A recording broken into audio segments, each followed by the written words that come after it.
Well, it's 11:30 at night, and I'd like to go to sleep, catch the train tomorrow morning. But, I think the place I'm staying at, this little inn, is causing me a bit of trouble. Daylight never seems to end around here up north, and I could put every effort to close the curtains, but there's still a bit of light from these two lamps, and it's almost like you can't turn them off. There's no way. And if I put my hand here, see, it turns on again, and there doesn't seem to be an off switch or anything, so I'm very much screwed. It's almost just getting so frustrating. You'd think after my stint in Anchorage, this place would be a little bit better, but there's always something you can really complain about with these places, isn't there? Do you guys see an off switch at all? I see a USB port, place to charge other things, and there just doesn't seem to be a switch to turn this lamp off, which is really going to make my effort to sleep just a nightmare. I don't know what to say other than that I am just extremely disappointed. I only have a certain amount of time left within the night to get those very much needed hours of sleep, and this is just getting in the way. Tomorrow morning, I am heading right into that front office and telling them exactly what I'm talking about. This is inexcusable.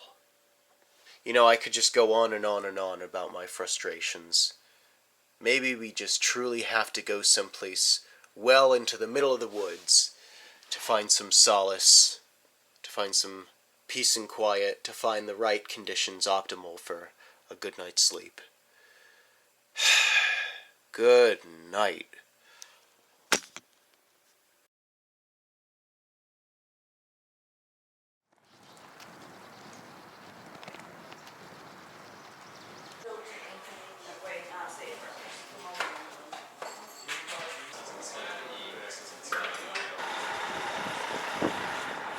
Hello, folks. Well, you're joining me on another bright, sunny morning. Actually, that doesn't happen too often in Alaska. Maybe we should just bask in the rarity in a sunny day here in Alaska. This might be a little familiar. It's another train station. This is the Talkeetna depot, and it's our starting point for the next leg of our journey. You can hear in the distance bush planes, air taxis rushing by us. If we're very lucky, we might even see one in the sky right now. But yeah, this is where we are, waiting for the next train to depart. I have some time, but as you can see, the Talkeetna depot is much less crowded, a lot smaller than the one we found in Anchorage. That's just because of the sheer size of Anchorage as a city. There's going to be more demand for customers boarding. And it's, oh, take a look at this. This is really cool. Oh, if only the trees weren't here. They kind of block the potentially amazing view you can get of these small little bush planes. That's all right. But yeah, you guys got to see the full depth of the experience of the Alaska Railroad. I'm not gonna put too much of a focus on it.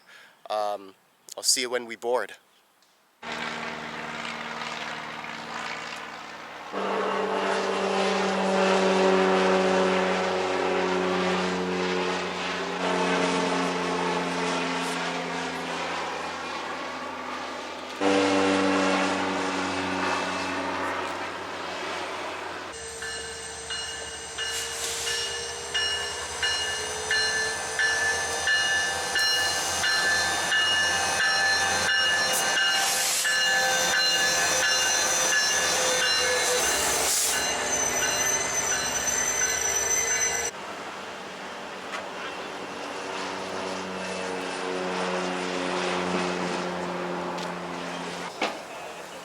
Car seats to your left. Wonderful.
Alright, it is now the following day. Yesterday we got off and took our first steps onto the grounds of interior Alaska. For most of our second to last frontier tour, we have been going through places well on the coast and a little bit inland of south central Alaska, but right now we are truly surrounded by hundreds of miles in all directions of pure land. Few places and regions in the United States are as far removed from society and remote as the interior of Alaska. What do we see around us? Beautiful braided streams and rivers. Towering mountains, larger than most in the country. For in fact, this is where the tallest mountain of North America calls itself home. Now you can of course see those tour buses painted green. There's a bridge right there with a couple amenities, tents and shacks, and vehicles and employees helping the general touristic clientele come here and enjoy their time. But potentially you could just travel for miles and miles along the river. And it's completely allowed, because it's one thing when a park has backcountry, but it seems as though where we are here at Denali National Park and Preserve, the whole park is essentially wilderness, backcountry. When one travels to the most remote reaches of the country, the national parks and federally owned and administered lands are not going to have, fun little accessible trails, because what's the point of it? We're in the complete wilderness, so far away from any roads. There is one actual road going through the park, and on the other side of that bridge, it is completely closed off. So this is actually where the road takes its temporary end. A landslide a couple years ago in the late 2010s has caused this half of the road to be inaccessible. And so from here on into the great beyond, it's just all wilderness. Fair game for anyone to be daring and explore. Believe it or not, we've technically reached the tundra, and you might think of the tundra as a place with frigid winters. Yes, this place actually does get frigid winters, but in the middle of June it's not going to look as such. What really defines a tundra is a place that is so far north from a temperate climate that it's going to be significantly colder on average. It doesn't always have to snow. In fact, the tundra is a place, especially in this part of the world, where it doesn't rain much. Precipitation is generally lower than what's on the other side of these Alaskan range mountains. These are the trails, guys, and we don't need to be constrained to one narrow path anymore. You can zigzag, meander up and down the topography here if you'd like. It's truly free range here, and that's the beautiful thing about Denali National Park and Preserve. It truly is as free of a park as you can have it. But at the same time, if you really wanted to just get off and explore for miles on end, given that you have all the preparations, you gotta know what's out here. Wild animals like caribou, foxes, deer, sheep, moose, grizzly bears, and worst of all, those dreaded mosquitoes. Now I should tell you, as untame and rugged as these places are, if the tour buses ahead of us give us any indication, this is every package tour agent's dream to advertise these Alaskan wilds to a whole horde of tourists. This is every Alaskan traveler's dream, to go to Denali, right? We know of this place as one of the premier American destinations.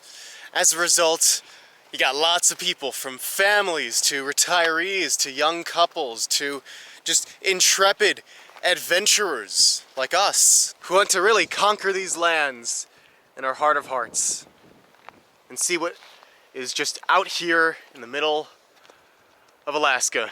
So that said, be prepared. You only have one way of getting past the first 10 miles of the park. You can take your private vehicle to the visitor center and the first few miles of trails or whatever you find. But after that, no way.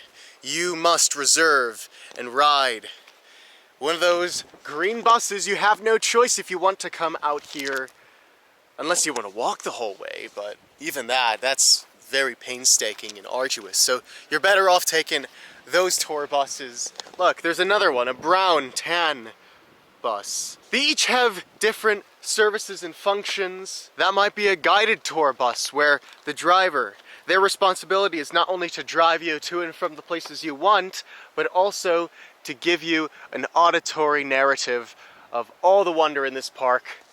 And then there are private tour companies, not directly under the National Park Service, but rather, you know, people who want to start their own enterprises, tour companies. It's a big business here in Denali. Now, how do we get such a geographically diverse region right here?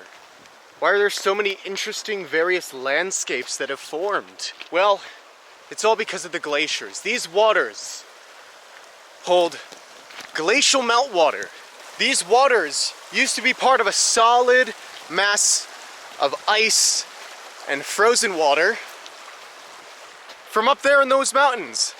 And for millions of years, these glaciers have receded, then expanded, and then receded again. The last time they receded was after the Ice Age, about 10,000 years ago. These glaciers just began to continuously melt, and it really has shaped these valleys. This could have been well under a glacier thousands and thousands of years ago. But because these glaciers have receded, it has created these very wide, inverse arched valleys with these braided rivers snaking between the small little pebbles and rocks. This is no ordinary river. This is a beautiful form of subarctic terrain.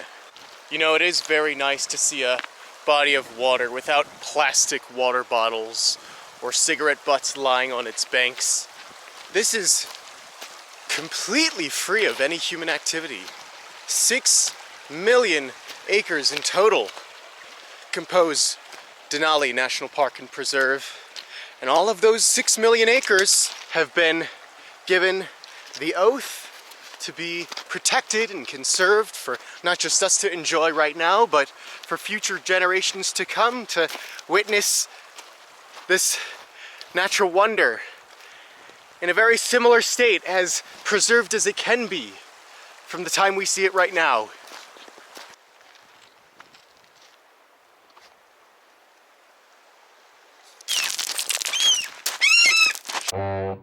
Oh my God, dude.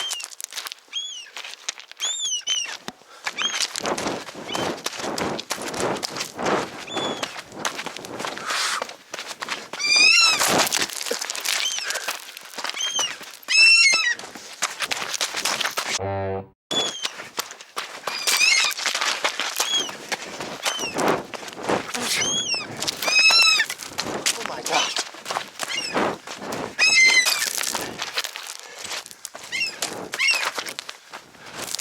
What the f?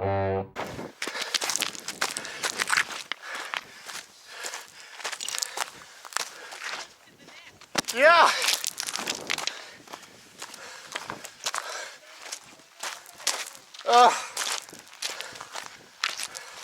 My goodness, I hope I got that on camera.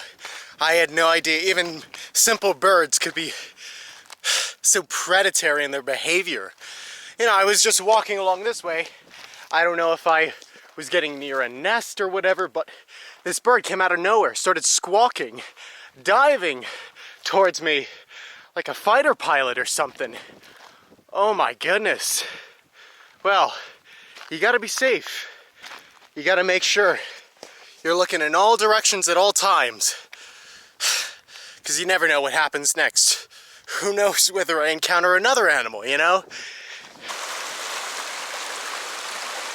Some more of these glaciated waters coming from the glaciers in the distance above this little hill. These waters will eventually feed into the Tanana River itself, a long tributary of the even longer Yukon River, one of North America's longest rivers, flowing for hundreds of miles through Arctic Canada, into Alaska. It's one of the greats.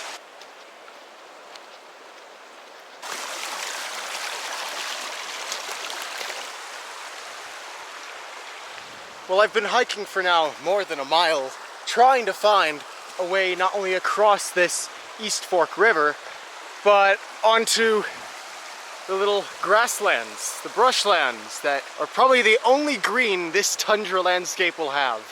We're above the tree line, we're a little above 3,000 feet above sea level, but these mountains behind us tower far above that 3,000 threshold. Some of these mountains will go up into the tens of thousands of feet, 15,000, 16,000, 17,000, and the king of them all, Denali, the great one, the high one, somewhere in the distance, not always observable on every given day, sometimes even if it's a sunny day. The influence of Denali's microclimate will have an effect and it'll cast a cloud of fog, so it may not even be possible to see. I don't know if it's right here, but for about 600 miles, this Alaska range will create a massive arc east to west, which sort of divides Alaska into two. The more wet, lush, forested part in the south, and then sort of the dry taiga, boreal forest, full of spruce, and lots of trees that have roots that don't go past a few feet underground, because most of this area below the topsoil, it's just permafrost. Wherever you are, Denali, all 20,000 plus feet of you, you really set the stage. You're the crown jewel in this theater of subarctic beauty.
We're approaching the park headquarters for this massive park. Third largest in the entire country. And wouldn't you know, the top three are all in Alaska. But by far, this is the most accessible of those three parks. The humans who historically inhabited this land were the Alaska Athabascans, and they're a wide group of related peoples, linguistically, culturally, who lived and sustained themselves as communities, largely by hunter-gathering historically, and now today they live in small villages. Specifically of these Athabascan peoples, it was the Tanana and Koyukon people, to name a few, who lived in the area within Denali's territory now. And for thousands of years, this was the homeland, the forests of Alaska. In 1917, it was announced that the area surrounding America's and North America's largest mountain, then known as Mount McKinley in honor of McKinley, the president, number 25. So Mount McKinley was the name for a while. And the space around it was considered a place of outstanding natural beauty. Not only the trees, the plants, the rivers, the streams, the mountains, the ice, the glaciers that we've seen so far. Not only that, but also the wildlife. The grizzly bears, the moose, the caribou, and even, I guess, the mosquitoes count. We'll give them a pass here. They are the wildlife. The sheer abundance of life in this area was grounds enough to make this place outstandingly important. And so in 1917, Mount McKinley National Park was written into law as a national park. In 1980, President Jimmy Carter signed into law the dramatic, massive expansion of the park, and also the renaming of the park to Denali National Park and Preserve. Yes, it's a national park and a preserve. Some parts of this park are grounds where limited amounts of hunting are permissible. Quite a contrast in a national park system where hunting is largely frowned upon. The lands are to be protected and sustained. And for most of the parks that are just national park, hunting not allowed. But in the preserve parts, you know, they'll cut you some slack there. So for those of you who are enthusiasts with fishing and hunting and a lot of outdoor recreation opportunities, well, enjoy your time, enjoy your limited permissions in the preserve part of Denali National Park and Preserve.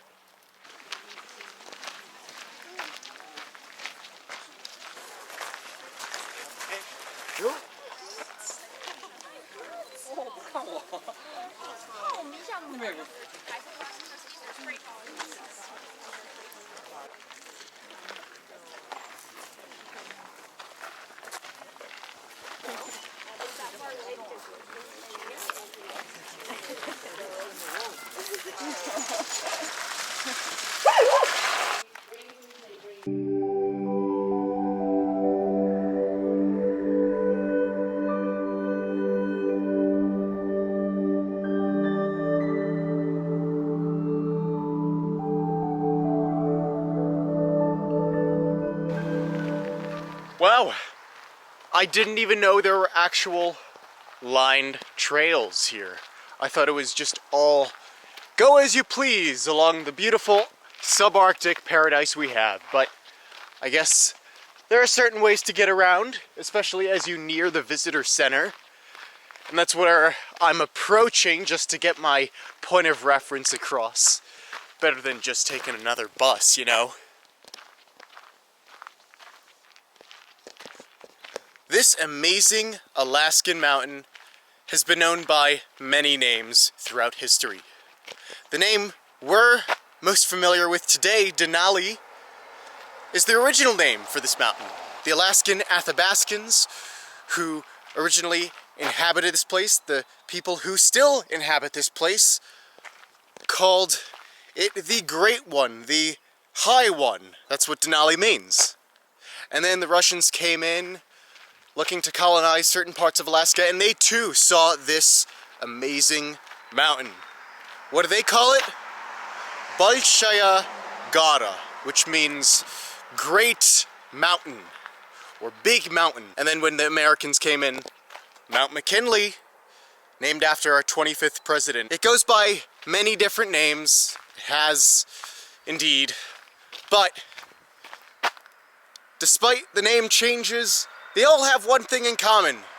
They all pay respect to the sheer size of the behemoth, the largest mountain in North America. This park has an incredible size. What do you expect? This is an Alaskan national park. Everything's bigger in Alaska. This state's massive reputation is really giving Texas a run for its money, especially when they are the ones who say everything's bigger here. Well, look no further than Alaska. The wide variety of landforms and climates and biolife that you'll find in Denali National Park is just jaw-dropping, really. And it's truly a testament for how things are so beautiful when preserved, kept to its pristine degree of beauty. This park is truly a living, thriving, breathing testament. Yeah, I'm not kidding. These trees are breathing in carbon dioxide, plant food, expelling oxygen out into the atmosphere so us animals, like humans, can breathe in the experience as well. This is such a testament to the idea that you give nature a little bit of respect through the ages. You don't plant a factory somewhere in the middle of the forest. You just become so thankful for the world around you, to see how beautiful it has maintained itself. What flourishes here in the pure wilderness. So give nature around you, wherever you are, a little bit of respect. Maybe one day it can turn into this. It's the picturesque, near-perfect illustration of a great castle, the Mountain Denali, and its surrounding fortress, the Alaska Range, and the kingdom it has domain over. These beautiful boreal forests and taiga and tundra. This is Denali, and I'm proud to say that this is National Park number 21 on the coverage project. Yeah, we can't call it 22. Kenai Fjords was a close call, but I don't think we were able to technically check that off the list. Maybe someday in the future. Maybe with calmer waters, we could one day explore the true fjords within the park territory. But hey, Denali, proud to call it number 21. We're almost done with our second to last frontier tour. How incredible. We've had a blast so far. We've learned a lot. I've learned a lot. And we're almost done. It's incredible. Compared to the long haul marathons of the past, it's nice to just have a few locations here and there, call it a tour, put our heart into every location. And I've got to say, I've really enjoyed Alaska. Alaskans, I love your state. We still have one more location before we call it quits. I don't want to quit with Alaska. I'd love to go to more places here. It's such a wild, untamed frontier with plenty of untapped potential for cultural content. But my budget can only fit one more location before I have to fly back to the mainland, and I will see you guys there. So walking through this breathtaking display of the subarctic here at Denali National Park. More travels to come. I will see you at the next location.